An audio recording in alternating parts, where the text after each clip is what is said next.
Madame, Monsieur, bonjour et bienvenue Flash Info. C'est jeudi 5 juin 2025 sur Kivu Morning Post. Nous sommes en République démocratique du Congo. À la une, dans l'est du pays, le lieutenant Jules Ngongo, porte-parole du gouverneur militaire d'Elituri, dément une rumeur selon laquelle le général Lubwanka Chamadjoni serait rappelé à Kinshasa après ses propos controversés contre l'inspectorat général des FARDC.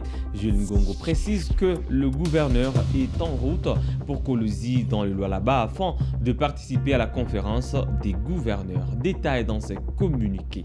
Communiqué officiel concerne la participation de son Excellence Monsieur le gouverneur militaire d'Elituri à la 12e conférence des gouverneurs de 26 provinces de la République démocratique du Congo à Kolwezi, province de Lualaba.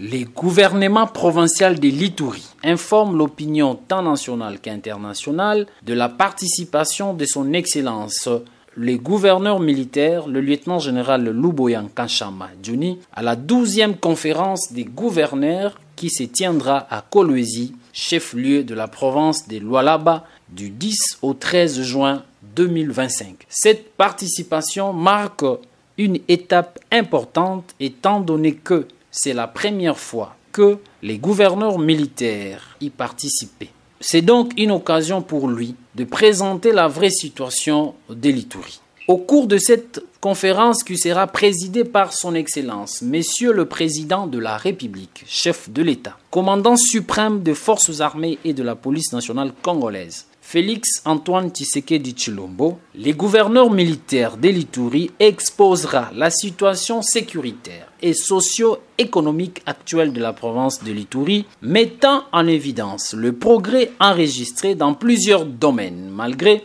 les défis persistants. Il s'agira d'un moment clé pour présenter les efforts entrepris en matière de rétablissement de l'autorité de l'État, de relance économique, de stabilisation sécuritaire et de cohésion communautaire. Cette rencontre avec ses homologues des autres provinces offrira un cadre d'échange d'expériences, de réflexion concertée et de renforcement de la coopération interprovinciale en vue d'une gouvernance plus intégrée, inclusive, sur l'ensemble du territoire national. Les programmes de son Excellence, Monsieur le gouverneur militaire et commandant des opérations en Ituri prévoient le départ des Bunia vers Kinshasa, c'est mercredi 4 juin 2025. Il se rendra à Kinshasa où il tiendra une séance de travail avec sa hiérarchie en vue de poursuivre vers Kolwezi, chef-lieu de la province de Lualaba, pour prendre part à la dite conférence. À la fin de ces assises, il regagnera la province d'Elituri via Kinshasa, la capitale de la République démocratique du Congo. À cette occasion, son Excellence, Monsieur le gouverneur militaire, invite tous les Ituriens à cultiver la paix, à renforcer la cohésion sociale et à bâtir la confiance mutuelle, condition indispensable pour un avenir stable et prospère en Ituri. Fait à Bunia, le 4 juin 2025, Tshisekedi Ngongo Jules, lieutenant, conseiller en communication et porte-parole du gouverneur militaire. Dans cette région de l'Est de la RDC, Luc Malembe, acteur politique en Ituri, alerte sur l'occupation de l'aérodrome de Mahagi par l'armée ougandaise. Sur place, il constate que les militaires ougandais contrôlent le mouvement des citoyens congolais et interdisent l'atterrissage d'aéronefs. Il demande au président Tshisekedi s'il a cédé une partie du pays à l'Ouganda. Suivez ici l'acteur politique Luc Malembe.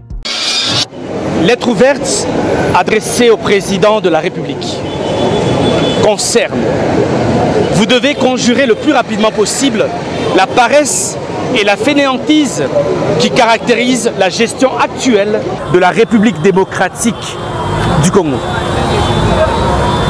Monsieur le Président, après l'échec du gouvernement des Warriors, le peuple congolais espérait un gouvernement de cataphractaires résolu à affronter les vrais problèmes.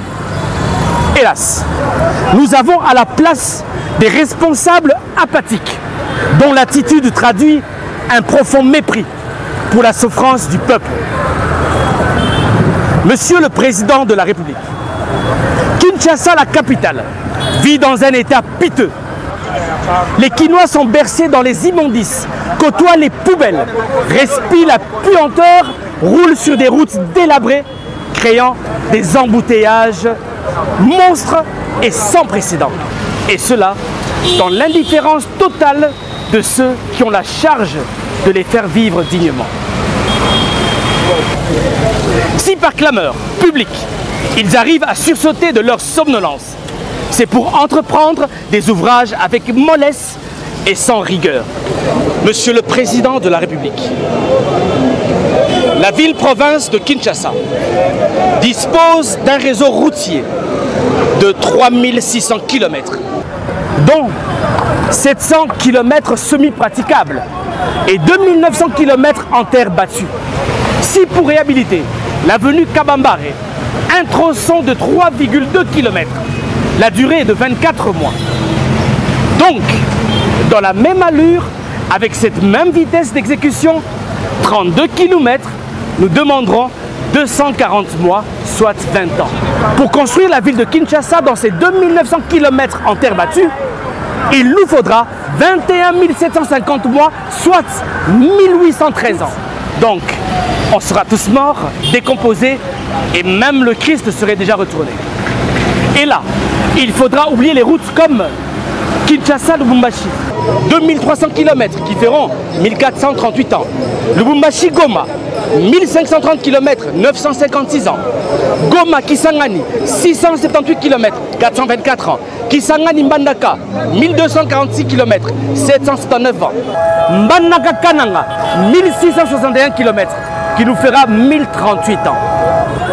Pourquoi un pays comme le nôtre, qui est en retard d'infrastructure par rapport aux autres, doit avoir des chantiers qui ne fonctionnent que de 8h à 16h? Pourquoi ne pas mettre en place une organisation en 3 shifts successifs?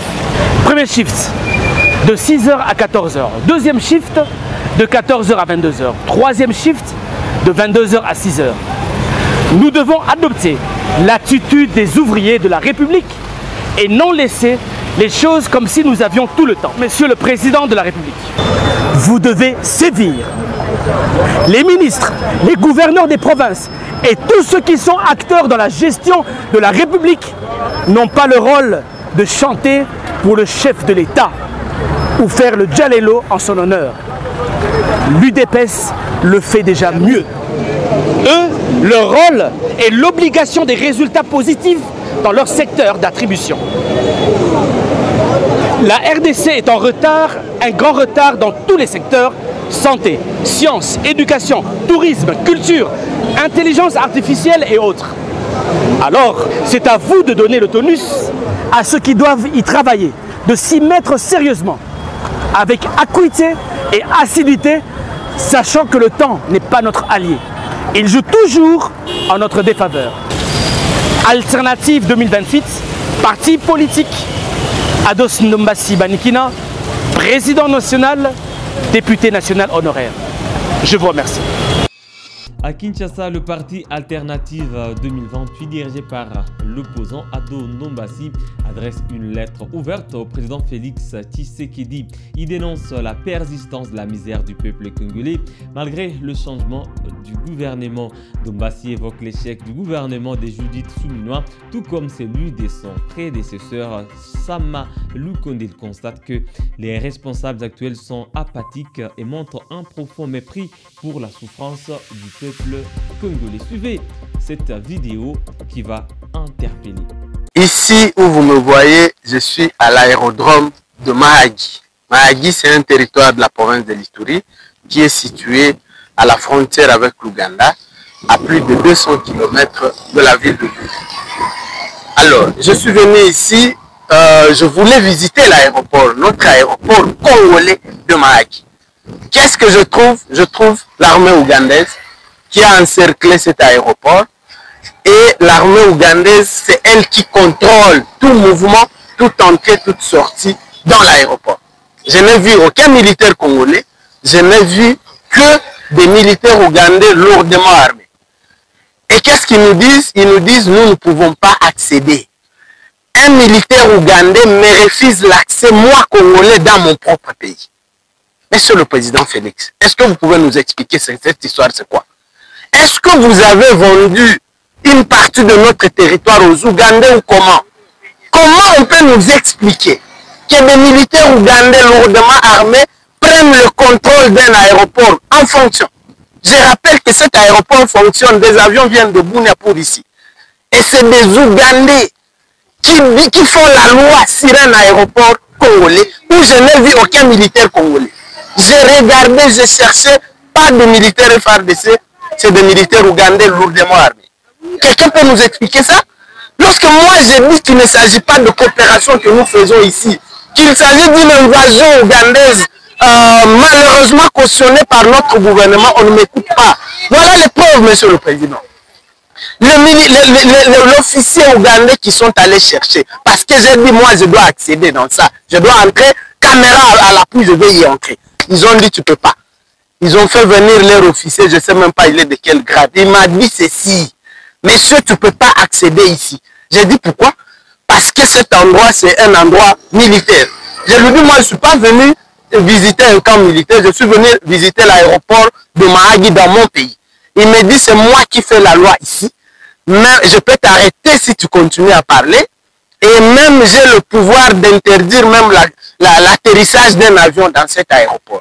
J'ai dit, hein, vous Ougandais, vous avez le pouvoir d'interdire à un avion congolais d'accéder dans cet aéroport. Mais qui vous a donné ce pouvoir-là? On s'est chamaillé, je suis rentré. Monsieur le Président, c'est terrible, ça fait la honte que dans notre propre pays, nous ne pouvons plus circuler parce qu'il y a des militaires ougandais qui d'ailleurs, il faut les rappeler ici, que font ces Ougandais à Mahagi? À Mahagi, il n'y a pas de milice. Aucune milice à Mahagi. Il n'y a pas d'insécurité ici. Il n'y a rien qui justifie qu'on ait donné un aéroport de notre pays à des militaires ougandais. Il n'y a rien qui le justifie, Monsieur le Président. Je suis là. Je suis venu de Kinshasa, je suis ici à Mahagi. Et c'est ce que j'ai vu. C'est que vous avez tout simplement vendu, cédé une partie de notre pays à des Ougandais. Et c'est une invasion qui est voilée sous une forme, on ne sait pas, de coopération. Je n'ai jamais vu une telle coopération, moi, depuis que j'existe. Je vous rappelle qu'au même moment où nous parlons, j'ai fait le territoire de Djougou, où la milice CRP de Thomas Lubanga, le Thomas Lubanga qui est hébergé par l'Ouganda, armé par l'Ouganda, nourri, logé par le gouvernement ougandais, est en train d'attaquer nos forces armées à Djougou. Plusieurs déplacés comme il y a plus qu'on en avait déjà à Djougou. C'est ça la coopération que vous nous parlez? C'est quel genre de coopération ça? Où vous laissez les Ougandais venir s'emparer de notre pays et au même moment ils alimentent l'insécurité chez nous et vous nous dites qu'on est dans une coopération. Monsieur le Président, voilà la situation. Monsieur, voilà qui met un terme à ces flashs info sur Kivu Morning Post. Merci à vous de l'avoir suivi du début à la fin. On se fixe un nouveau rendez-vous d'actualité. À très bientôt.